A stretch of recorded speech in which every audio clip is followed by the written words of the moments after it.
Hello friends, good morning. સ્વાગત છે તમારું મસ્ત મજાના ફ્રેશ વ્લોગમાં. શોર્ટ વ્લોગ છે. તો બસ કેમ છો બધાય? આઈ હોપ કે બધાય મજામાં હશો. તો હું પણ જો તૈયાર થઈ ગઈ છું. સવારમાં હું રેડી થતી હતી, કેમ કે મારે જવાનું હતું મારા એક ભાભી છે એમના શ્રીમતમાં. તો મમ્મી પપ્પાને બધાય ત્યાં આવવાના હતા, મળવાના હતા. તો પ્રસંગમાં જવાનું હોય તો તૈયાર થવાનું તો બને. બસ સિમ્પલ એવો મેકઅપ કર્યો. ફાઉન્ડેશન છે, કોમ્પેક્ટ છે, લિપસ્ટિક તો બધી છોકરીઓની ફેવરિટ હોય જ છે. કાજલ, આઈલાઇનર, એ રીતે મેકઅપ કર્યો. મેકઅપ ફરી પાછો મૂકીને ચાંદલો ને સિંદૂર કરીને બસ મારું માથું વ્યવસ્થિત રીતે મેં ઓળી લીધું છે. બહુ વ્યવસ્થિત તો નહોતું ઓળાણું, કેમ કે મારે એટલી જલ્દી હતી કે ધવલનું ટિફિન પણ હજી મારે અધૂરું હતું, એટલે મારે ઝડપથી બધું કામ કરવાનું હતું. તો બસ મને મોટી ઇયરિંગ્સ બહુ ગમે છે, તો એટલા માટે મેં જે મારી નાની ઇયરિંગ્સ હતી એ મૂકી દીધી અને મોટી ઇયરિંગ્સ પહેરી લીધી છે.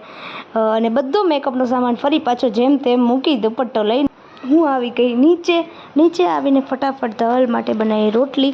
શાક નહોતું બનાવવું, કેમ કે તેમના ફ્રેન્ડે બધાએ નક્કી કર્યું હતું કે આપણે આજે બહારથી પંજાબી શાક મંગાવીશું અને ઘરેથી રોટલી લાવીશું એમ. તો શાક બનાવવાનું નહોતું, તો મેં ખાલી રોટલી જ બનાવી દીધી. પણ એને અડદના પાપડ ફેવરિટ છે, તો મને કીધું તું કદી તું મને અડદના પાપડ 2-3 શેકી આપજે. તો બસ મેં અડદના પાપડ શેક્યા અને એનું ટિફિન પેક કર્યું. 2-3 એટલા માટે કે એના ફ્રેન્ડને બધાને થઈ રહે, એટલા માટે 2-3 શેકાયા હતા એમ. તો બસ અડદના પાપડ પેક કર્યા, ટિફિન પેક કર્યું. અને એને છાશ તો જોઈએ, કેમ કે છાશ વગર એને ના ચાલે, તો છાશ પણ એને મેં આપી. અને બસ ત્યારબાદ ટિફિન પેક કરીને ધવલને આપી દીધું ટિફિન અને કીધું બાય, કેમ કે રાતે હવે મળશું. રાતે 9 વાગે ધવલ ઘરે આવે તો અમે ત્યારે હવે મળીશું. ત્યારબાદ આવી ગઈ હું મારા ભાભીના શ્રીમતમાં, કે મારા ફઈના ઘરે હતું. એટલે મારા ફઈ છે અને મારા ફઈના છોકરાના વાઈફનું શ્રીમત હતું. તો કાનો પણ ત્યાં આવી ગયો હતો, એટલે એ ફોટોશૂટ કરતો હતો. અને આ મારા મોટા ભાભી છે, તો મોટા ભાભી પણ બેસી ગયા હતા. ભાઈ ભાભી કેક કટિંગ કરતા હતા. ત્યારબાદ હું આવી ગઈ ઘરે આવીને બનાવી કેવલભાઈ માટે જમવાનું.